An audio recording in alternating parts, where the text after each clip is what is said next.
Of course, you had to say that. Okay, let me start.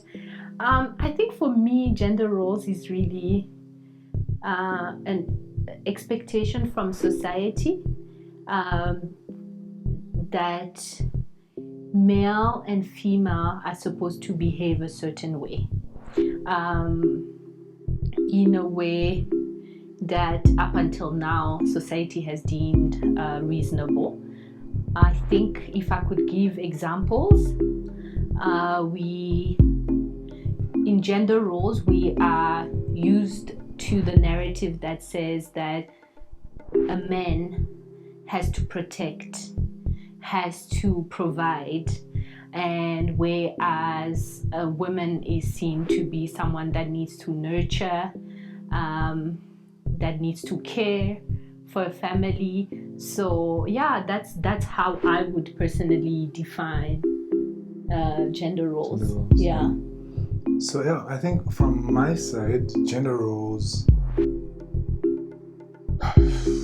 the longer I take time and the longer I dwell on it, the more I realize that gender roles actually almost is a sense of belonging, a sense of the importance of being. I look at it from just something as primitive as like tribes in the African continent.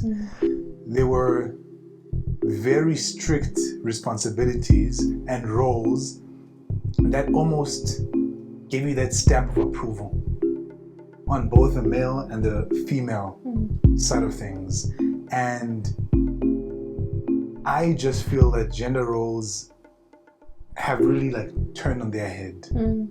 And being married to a feminist, I have learned the hard way. It hasn't been pleasant, not at all. It has been very difficult, very, very difficult, because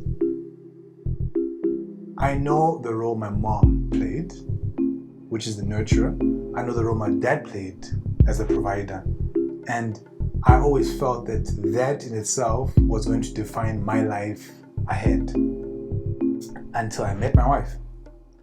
And she challenged the whole system. And I realized that the system itself needed to be challenged and it needed to be questioned, because this is not just a system that she's referring to.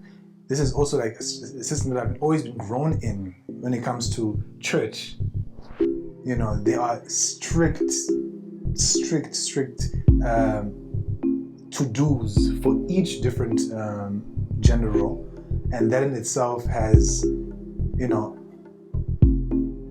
I've just been questioning. So right now, I'm in question.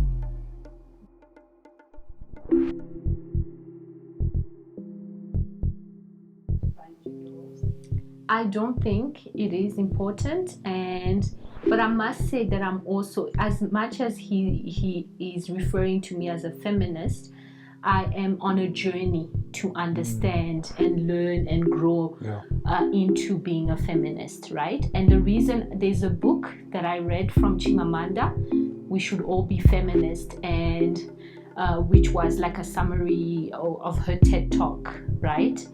And I really enjoyed reading the book because it also spoke about how, instead of having gender roles, how would society be different if people were assigned roles based on what they enjoy doing and what they're good at, And I can give practical examples in a household setting. Instead of assuming that the woman should cook and she should take care of the kids versus the husband is supposed to be doing a certain other role. What if the person that does the cooking would be the person that actually enjoys cooking, And how would life shift if we were approaching everything about it, that way? Helping kids do homeworks, right?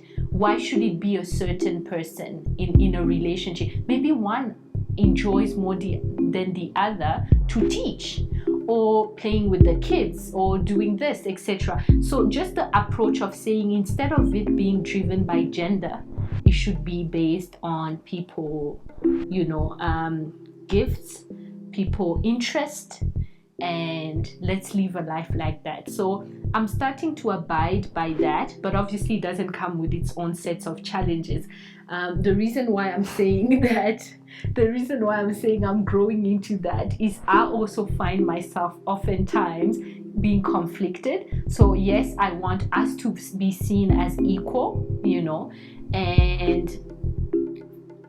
but at the same time, I find that sometimes I need to pull myself back, because I would start thinking based on my upbringing and my definition of what a male or a husband in a household should be doing, which then is contradictory. Sometimes I find myself being, hypocritical, being like, one day I want Jesse to behave like that. I want him to be comfortable being in the kitchen because he's better at cooking than I am.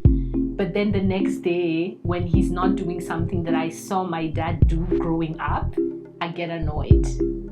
So it's a journey.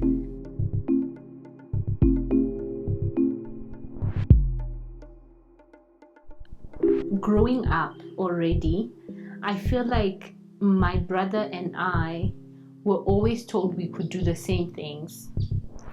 So I always find it interesting how some of our parents raise us to believe we're equal. We can have, if they want him to be an engineer, Steffi can be an engineer type of vibe, Then fast forward to when we get married, then all of a sudden we're expected to behave differently than our brothers, and we are held to different standards. And I remember, I wouldn't be able to say what exact moment the switch happened where I said I don't want to build a family where there's the traditional gender roles. I just feel like it happened naturally, in the sense that as much as Jesse also came from a family where you could argue that the dad was the provider, the mother was the nurturer, he also grew up in a family where the girls were really, his sisters were really empowered. And I always tell him he doesn't realize he's a feminist as well, So I think for us it happened naturally, but was what showed me that I'm growing into, I'm on that journey to really be comfortable saying I'm a feminist, and that in our household, we're trying to, as difficult as it is, we're trying to find ways to move this forward, especially have these difficult conversations before we even have kids. Because then when we start having kids, there's another dynamic. How do we raise them, But yeah, I think for me, it wasn't one particular moment. It's been a journey. Yeah. I always see myself now, before I saw myself as a feminist, but now I'm starting to be honest with myself, and I'm a struggling feminist. And the reason why I'm a struggling feminist is because it really sounds great until you start living it. Mm-hmm. And true. The one thing that I even told my parents was, my dad is a very strong believer in women and what women can bring to the table, what women are about. He always told me at a young age that just your sisters are going to be the ones that assist you to become anyone, you see. So he had defined it at a very young age that my sisters were a big role in terms of the successes of the family and the stability of the family. So I always knew that he was very much for women, but the one thing that I always challenge him now is because I always actually speak to him about what's going on in my household. And he says, I really don't understand how you become that person that is so insecure on small things, Those are things that I did not myself go through. And you saw that that's the example you had. You had the example of me. And on my side, I sat back and I'm like, but Dad, do you also realize that your wife played the perfect mother? You know, she was the traditional mom that was the caregiver, the one that was always going to make the sacrifices, the one that was going to forget about her dreams and focus on the dreams for you, you know, and us as a family. And because of that, for you, you felt that you were supported. And because you felt full, you automatically could give that love and say, your daughters are incredible. But on my end, I got a wife that is strong, very strong in terms of personality, and strong in terms of standing for what she believes, and she's not willing to let go. And I've been telling her, like, my love, like, I've got a lot of talent, I promise, man, you know. And if you invest in me, automatically there will be rewards for this whole household. But the key thing was sacrifice. She always had to sacrifice for me, and she wasn't willing to. And that is what led me to being extremely insecure and telling my dad that things are wrong in this household, you know, because that's what I was used to. Yeah.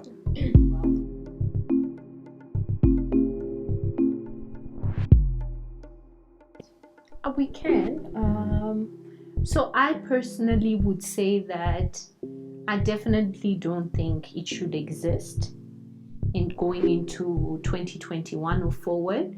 But we need to understand that the process, change is always difficult, you know. So we all come with our brains have been wired a certain way based on our upbringing, based on society, and it's gonna take time to be changing those things. So what I say is, even though I'm saying it has no place in 2021, I'm also acknowledging that it's a difficult process. It's a process that we need to embrace and be kind to ourselves, that in that growth and change process, it's going to be difficult. Like I've said it, I think I find myself sometimes wanting to be a feminist, but then there's moments where I fall back on what I know, and I need to say, you need to know where you stand. You cannot have it both ways. You know, when we speak about creating a safe and equal world for young girls and young boys, and then for me it starts with what we emulate in the household. You know, kids just reproduce what they see at home. So it's difficult. The change process is difficult, and we just need to embrace it and be kind to ourselves. Yeah. So I want to challenge my wife by giving you guys a bit of context.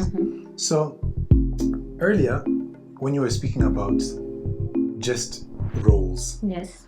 So I think you spoke about roles, but you did not give a face to that role. Okay. So I want to give a face to that role.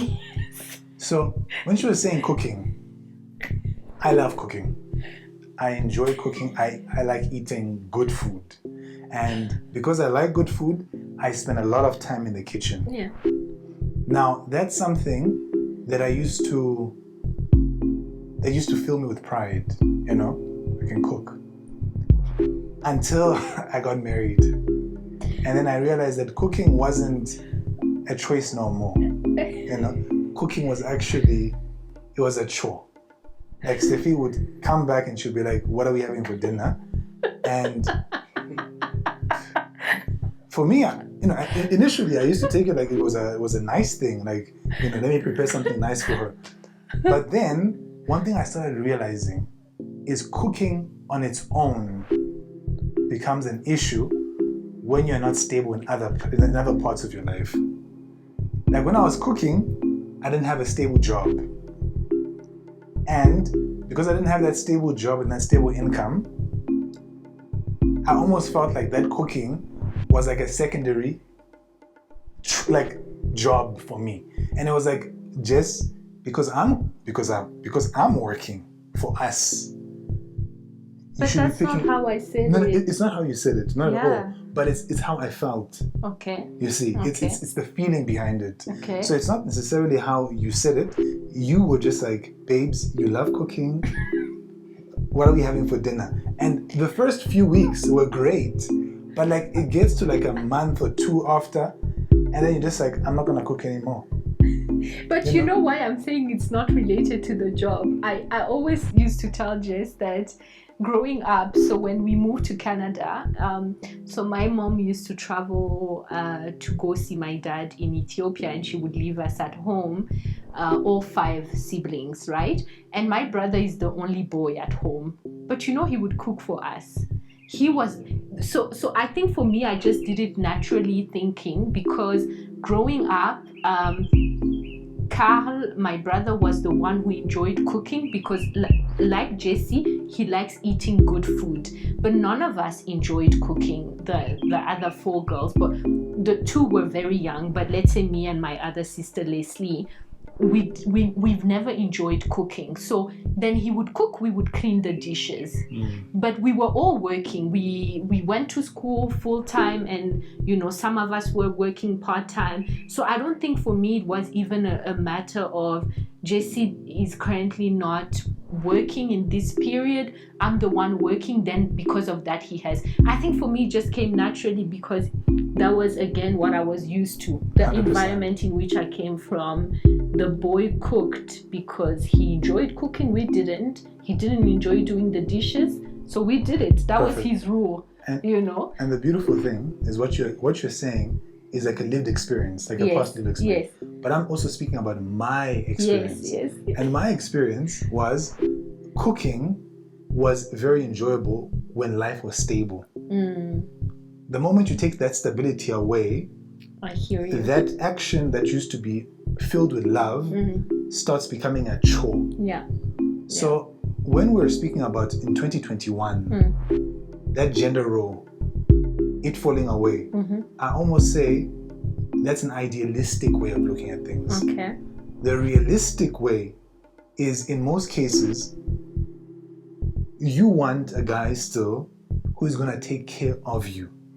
No, but that's why earlier I said I'm still conflicted. Yes. So that's the side where I'm saying, on one side we want, that equality and shared, you take care of me, I take care of you, vice versa. But then every now and then you fall back to what 100%. Which is you want a man who takes care of you, which is contradictory. Yes. So I'm acknowledging that though. I am saying that it's completely wrong. You can't want the guy to take care of you, and then other days you're saying, but we should just go by, I enjoy doing this, you enjoy doing this, let's split the roles based on that and not gender.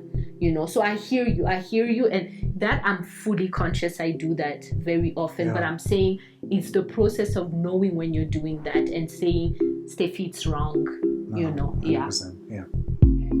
I think the gender roles are something that are a huge factor in a relationship. And I think that if you try to ignore them,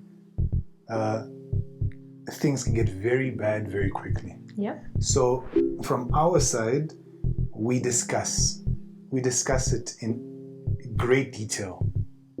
And we go to the point of even making the other person feel uncomfortable. And the reason why we do that is, I always say it's better said than just left in your mind thinking, because it will boil over in some way or another. So I feel that discussion that we always have, so I'm just gonna go and just jump into this, but we go to the point of saying, in an ideal setting, if Jesse was not Jesse and Steffi was not Steffi, what if you had to paint a picture of the ideal person next to you, who would they be? And in most cases, I always go back to a person like my mom. I always I need a person that's going to sacrifice for me. I need a person that's going to drop everything for me. And the reason why is because I'm going to work hard to make her happy and to make the family happy, and ultimately the family is going to be happy. And only then will I give her the chance for her to live her life after. So it's almost like a perfect indication of what my parents went through. But then I have to always bring myself back, because that thought is actually what I've lived in most of the times in my life with Steffi.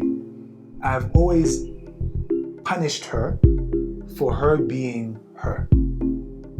And I've always punished her, and I told her that she's always failing me because she is very far from being my mom. So the discussion is key. And I think key to the point where you even express things that are going to hurt the other. 100%. I think this is the one thing I always say when we were doing premarital counseling, or they spoke about the importance of communication, and people always say it until you find yourself living it and having to apply it, then you start seeing the benefits. And I agree with Jess in the sense that if you decide to ignore that tough conversation, it's bound to make you guys, the volcano is going to erupt at some point, so tackle it. When it makes you uncomfortable, address it in the moment. Into what you're saying. And when we were attending the whole marital counseling classes, the one thing that fascinated both Steffi and I was when they not only moved away from the whole communication, but they moved towards gender roles. And when they went into those, basically they were almost defining what the male does versus what a female does. And every time they named everything that a male is doing in a relationship, I would look at Steffi, and Steffi would look at me, and she would know, like, that's me. And then I would cringe, but continue listening. And then they would say, the female roles are, and as they're naming them, I'm not looking at her, but she's looking at me. And it was me. They were defining me. And because of that, it makes me realize that society has boxed people. And the moment society boxes people, it leaves me as a husband feeling that I'm less manly, than most other husbands in the room, or other husbands to be in the room. And that in itself brings a lot of insecurities, and it brings a lot of confusion, and it makes it so much difficult in the relationship. We are learning how to move away from these gender roles. I think Jessy has spoken about how difficult the process is. I'm also acknowledging how difficult it is, but we're not saying for some people it works. And I have very close friends that say for them and in their relationship and in their marriages, they still are wanting to apply the man is the head of the household, he needs to provide, even if she knows that she's capable of doing it, she's very happy in letting him take the lead, etc. And even in other things, she wants to be the nurturer, etc. And it works for them. So I also don't want to look down on it. I'm just saying that the world should be open to also embrace those of us that don't feel like we subscribed to that philosophy of life, And I still, it doesn't even put our friendships at risk, She can have her own marriage the way she wants, I can have mine the way I want, and we just need to respect each other, And I think that's if the world was like this, where we embrace, and respect each other, I think we would be very far off. Let's not judge each other. If it's working for certain types of household, we're trying to define it differently. I think it's fine.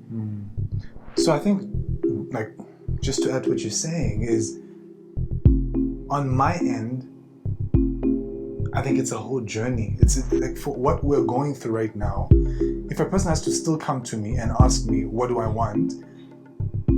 I still want my mom as a wife, you know, her qualities. But what I'm going through with Steffi is a whole new, different beast. And it's a beast I'm very willing to explore, because I also even think about our future kids and our future, like our girl, you know, how she's gonna grow up in the world. My sisters, how they're growing up in the world, how the world is accepting them, how much I want more for them. I sit back and I realize how much, even though I've gone through so many hardships, I still feel like the world almost owes me something. And I almost feel like my sisters don't feel that way. They feel that they need to be working for every single thing. And that's even the same thing with a person like Steffi. She is incredible at everything that she does, that she puts her mind to, but she still has that doubt that I don't have, and I've done less. So that's when I start seeing the importance of really tackling this thing. So if a person asks me, I would say, I would rather, of course, have it the easy way. I would rather have a wife that's going to do all that I need for me to be comfortable, but I think that is going to somehow restrict my growth, you know, and the potential of just giving maybe another person an example that they can learn from.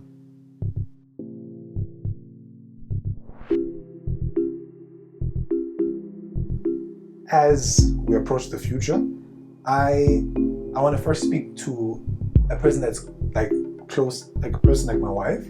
So for her, one thing that I do want for her is that ability of never being held back, you know, never feeling like she always has to either look behind her shoulder or in front, and feel like Jessy could be thinking this way, and by thinking this way I shouldn't be doing what I should be doing.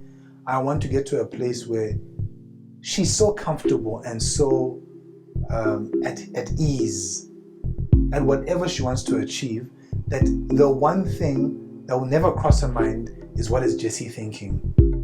So if we get to that point where you're able to go for any post that you want, if you're going to want to be president one day, that, oh my God, he's going to be the first man, like, you know, stuff like that. No, I want you to be able to say, I want that and I'm going for it. You know, that I think is the one thing that I really want the most for her. First. Second thing is, I also want me to be comfortable. I want me to own, not always leading, you know, being comfortable and leading in other ways, you know, not being the forefront, not being the last voice, and being comfortable with that. That is extremely difficult, because I always say that I take too much space, but I want to try to take that back and learn a different way of life. And by doing so, I know that our kids are going to be very, very different in terms of the opportunities that we give them. Our friends could be exposed to something way different. I do not want, I'm a very judgmental person, but I want to hold that back also, where I don't judge others on the lives that they're living. So yeah, that's my wishes for others. And I think for me, the wishes for at least the next generation or our future kids, and I think for me it's becoming real because my siblings are starting to have kids. So then when you start seeing your siblings having kids, their kids like really feel like it's your own kids, you know. So and for me, I look at my nephews, my niece, and I really want us to make this world better for them, and I think it starts with the way we behave behind closed doors. Before they even go out there in the world, who they see is us. So we need to be an example for them. And I think it starts with, really, if they feel like mommy is not being held back, like he just said, or daddy isn't, or or daddy can speak about his insecurities openly and being vulnerable without. I love that about Jesse, because I always say his emotional intelligence is like here and the rest of the world is here. And if we could live in a world where a man who has that emotional intelligence is accepted, imagine what our kids are gonna grow up to be. When a little boy can say, I'm sad because of this, and he doesn't have to, and when he says I'm sad, it's being acknowledged, so that anger or sadness doesn't turn into anger, and then he becomes physical. And then when sometimes I love these examples, again, because I'm educating myself on the whole gender role and this whole feminism, and an example that's often given is how when a boy is being mean to a girl in a school, and the girl would come back and say, mommy and daddy so and so was, they'll say, but that's because he likes you. Guys, can we not normalize that? Because it starts with those behaviors, where you can say, oh, you acknowledge that what he did wasn't right, and she can challenge that, and the little boy can be challenged. Maybe if he got turned down by the girl, again, because when he first came and said he was sad, did you acknowledge it? And did you tell him that it was okay to be sad? Or does that sadness then translate into the anger? Then he bullies the girl. Then we don't know what they become when they're adults. But again, it starts in the home. So where we are, when it's okay for Jesse to be vulnerable the way he is, without then being teased that he's less of a man for that.